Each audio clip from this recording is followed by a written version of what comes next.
Hello बच्चों आपका हमारे यूट्यूब चैनल दीपक सर क्लासेस में स्वागत है। बच्चों आज की क्लास में क्लास 9 गणिता मंजारी पार्ट 1 का चैप्टर 4 करेंगे, है ना। चैप्टर का नाम एक्सप्लोरिंग अलजेब्रिक आइडेंटिटी है, ठीक है।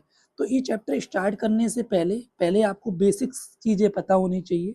बेसिक चीज़ का मतलब हो गया आपको आइडेंटिटीज पता हो। समझ में आया? जैसे पहली आइडेंटिटी है a प्लस बी का होल स्क्वायर, तो A square plus B square plus 2ab, mainly आप ये याद रखना। a माइनस बी का होल स्क्वायर, तो इसमें क्या होता है A square plus B square same रहेगा, बस यहाँ प्लस इसमें -2ab हो जाता है। थर्ड आइडेंटिटी है A square minus B square, तो जो कि a plus B A minus B होती है। अच्छा, फोर्थ आइडेंटिटी है a plus B plus C का होल स्क्वायर, तो A square plus B square plus C square plus 2ab plus 2bc plus 2ac।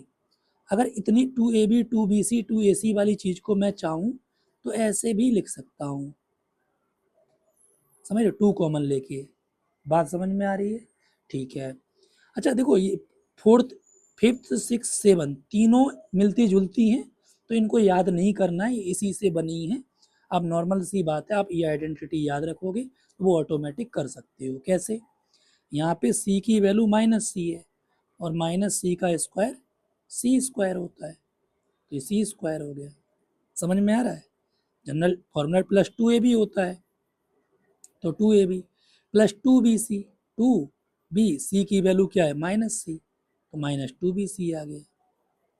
समझ में आ रही हैं बातें? ठीक है, तो ये चीज़ें याद रखना। क्लियर? चलो, अब इसके बाद 9th आइडेंटिटी है a प्लस बी का whole cube, A cube plus B cube plus 3ab bracket में a प्लस बी। इसको मैं चाहूँ तो मैं ये भी लिख सकता हूँ plus 3a square B plus 3ab square. ये कैसे लिखा? इस 3ab का दोनों से मल्टीप्लाई कर दिया। समझ में आ रहा है? क्लियर? ऐसे नीचे वाले का भी होगा, इसको भी मैं लिख सकता हूँ A cube minus B cube minus 3a square B plus 3ab square. -3ab का a से हुआ तो -3a स्क्वायर बी हो गया, -3ab का -b से हुआ तो प्लस का 3ab स्क्वायर हो गया। क्लियर है? ठीक है। A cube plus B cube वाले में, इसमें मैं आपको सजेस्ट करूँगा ये वाली याद रखना, ये ज़्यादा काम आती है। वो भी ठीक ही है बट ये ज़्यादा काम आती है, और इसमें भी ये वाली ज़्यादा काम आती है। क्लियर है? पक्का? चल, अब समझते हैं लोग याद कैसे रखना। ए क्यूब प्लस बी क्यूब है, ठीक। अब यहाँ पे प्लस है तो यहाँ प्लस ही आना है, इसमें माइनस है तो यहाँ पे माइनस आना है, ठीक। अच्छा, अब इसमें देखो ए स्क्वायर प्लस बी स्क्वायर, ए स्क्वायर प्लस बी स्क्वायर दोनों में आएगा। यहाँ माइनस है तो प्लस ए बी, यहाँ प्लस है तो माइनस ए बी। बात समझ में आ रही है? पक्का? ठीक है।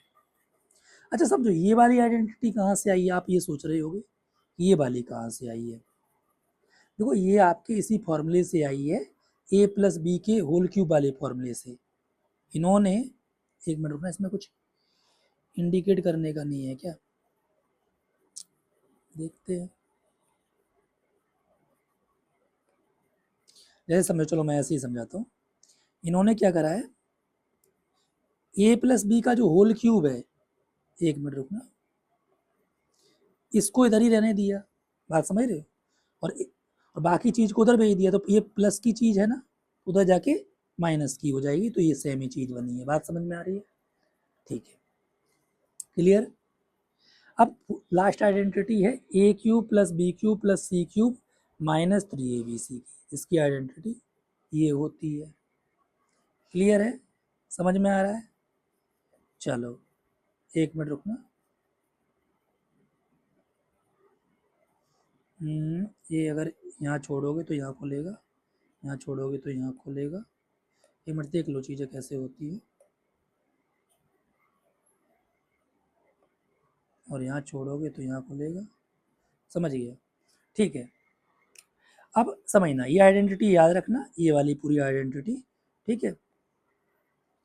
A plus B plus C, और ये अन ब्रैकेट में A square plus B square plus C square minus A B minus B C minus A C. अब समझो, इसने कहा ये कंडीशन है, अगर a plus B plus C 0 है तो A cube plus B cube plus C cube 3abc हो जाएगा। समझो कैसे, इसकी जगह 0 हो जाए, 0 इंटू कुछ भी हो तो 0 ही तो होगा, तो RHS में 0 हो गया, और ये -3abc उधर जाके +3abc हो जाएगा। समझ में आया? उम्मीद करता हूँ सभी को समझ में आई होंगी चीज़ें। ठीक है, एक बार आप क्या करोगे, ये सारी आइडेंटिटी यहाँ से देख कर लिख लोगे। ठीक है, और इनको याद करोगे, क्योंकि आपको चैप्टर तभी समझ में आएगा। क्लियर है? ओके।